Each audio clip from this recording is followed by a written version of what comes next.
I am doing the approach trail in 25 days, and I am flying down to Georgia a little bit before that. I leave 3 weeks from today, so I am doing everything right now to try to prepare for this hike, and it's getting close, so I'm pretty excited for that.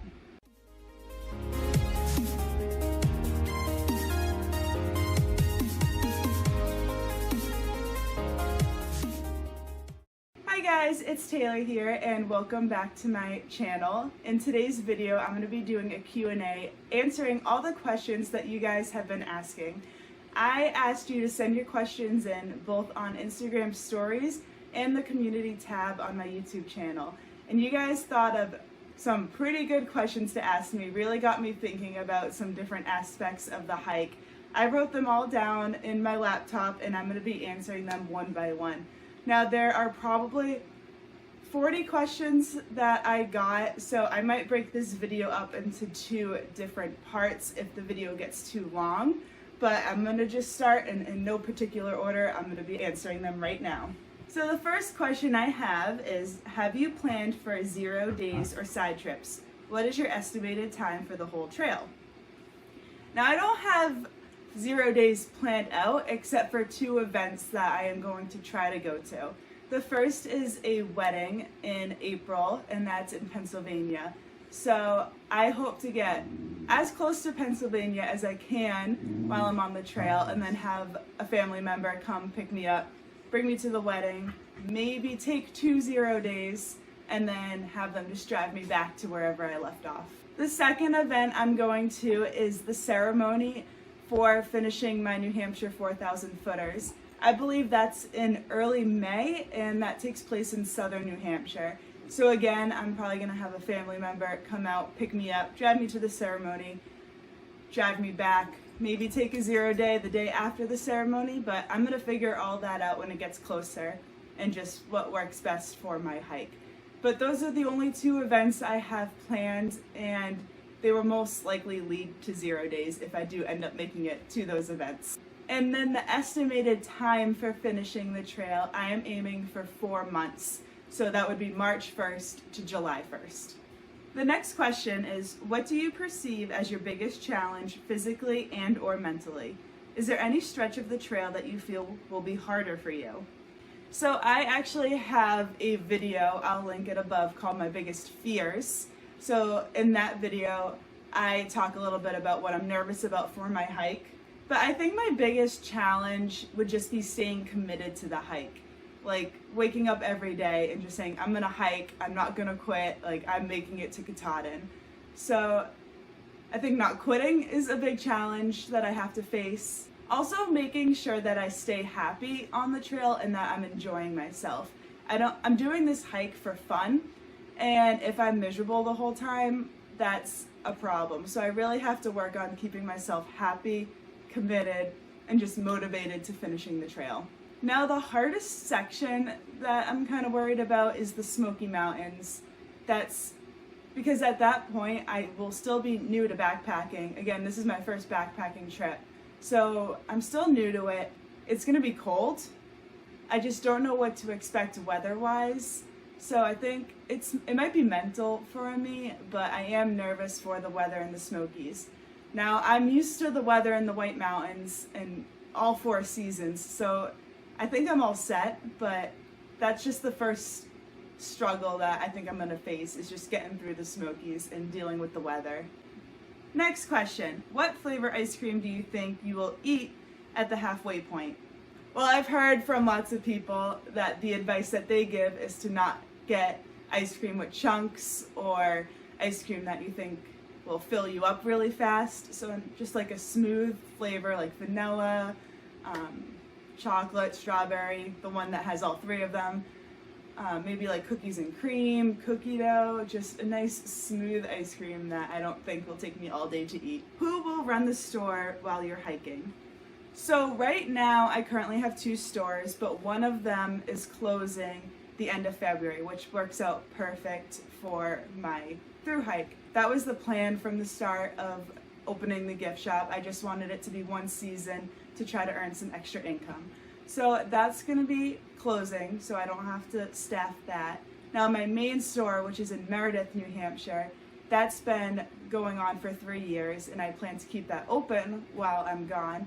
And I have one manager that works the store almost full time, and she knows how everything runs from ordering to paying bills. So she's gonna be working, but I need someone else to work on her days off, and that's something I'm still trying to work on.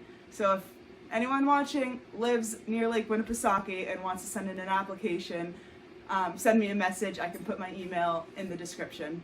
What will you do once you get to your home area in the Whites? Will you stop home at all? Will you slack pack?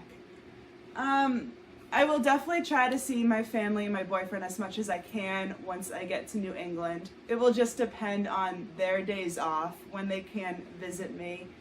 But I'm looking for visitors, so it's whatever works for them. If they want to come and visit me, if they want to come slack pack me, if they want to take me home for a night. If they do it, that will be awesome. Is Kylie gonna hike the trail with you when you reach New Hampshire? If a family or a friend wants to drive Kylie out to me for the day and then come pick her up at the end of the day, that would be awesome. I'll hike with her.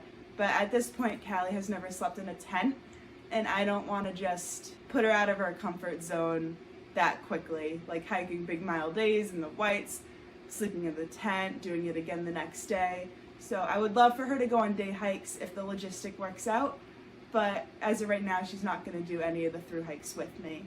I am planning to hike Franconia Ridge with as many friends as I can, so I would love for one of my friends to get Kylie and bring her on that hike with me. What are your fears, if anything? What do you think would get in the way of you finishing? Have you done many solo overnight hikes before? I'm so excited to follow along with you. Well, thank you, Juliet. So for the fears, I have my video on my fears out already. I'll just reiterate what I said in there. I'm scared of staying hydrated. I'm scared of the wildlife. I'm scared of missing out at things back home, like the comfort and my friends, and missing out on any events that I won't be able to go to. I'm also scared of the social aspect. I want to get into a good trail family, and I want to make sure I click with people, and I'm just scared that I'm not going to find something that works for me. But I know all those fears are just in my head, and everything's going to work out when I get to the trail, but that's just what's on my mind right now. If anything's going to get in the way of me finishing, again, I think if I'm not happy out there and I just don't feel like fulfilled, and I'm miserable more time than I'm happy, I wouldn't mind getting off the trail, but I'm really just going to try to stay committed. It's only 4 months out of my life, and I'm just going to push through. Obviously, if I get hurt or if anything bad happens in my life, I can get off trail. I think I'm pretty committed to this. Have I done any solo overnight hikes before? I've done one overnight hike that was on the Carter-Moriah Range in New Hampshire. I went up, hiked Mount Moriah, went to the imp shelter, stayed overnight, and then hiked out early that morning because I had work that day. Melissa Todd asked if I'm excited, and yes, I'm excited. I'm a little nervous. I don't know what to expect. But this whole process of getting ready for the trail, buying the gear, watching the videos, it's just all really exciting to me. So I'm excited to get out there and just do what I've been planning to do for like this whole past year. So I'm pretty antsy to get out there. Jake asks, are there any locations, towns, views, parks, restaurants, traditions, etc. that you have heard about that you are most excited for during a thru hike? If so, what are they? This is a great question. I wrote a couple of things down on my laptop.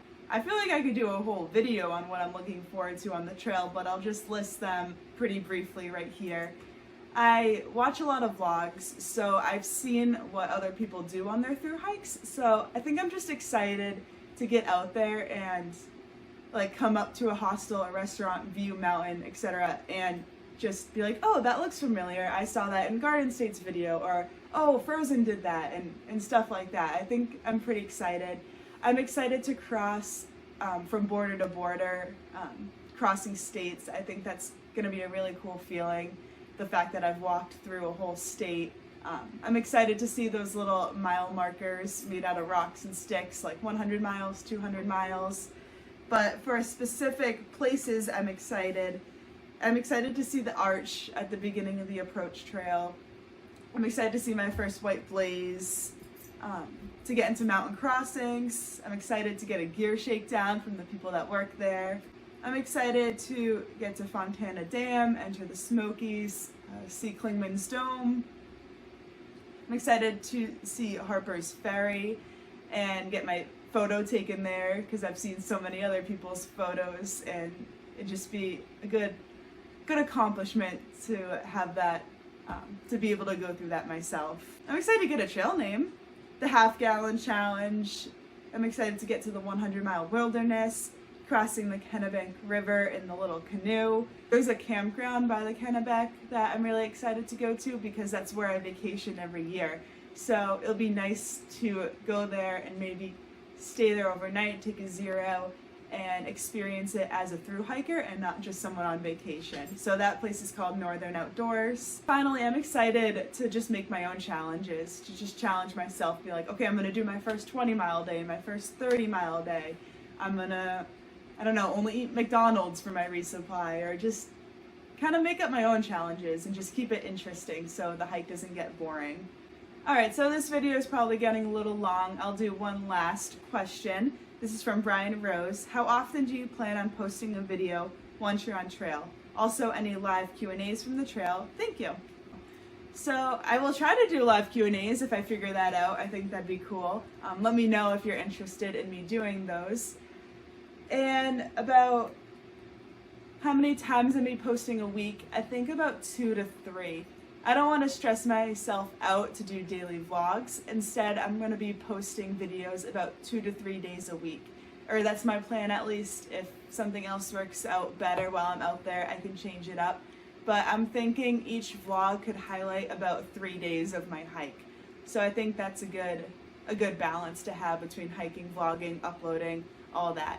So I think I'm going to stop with my Q&A right now and wrap up part 1. There's a whole lot more questions I can get through again and at a later date and make another Q&A video. So thank you for tuning in. I hope I answered some of your questions.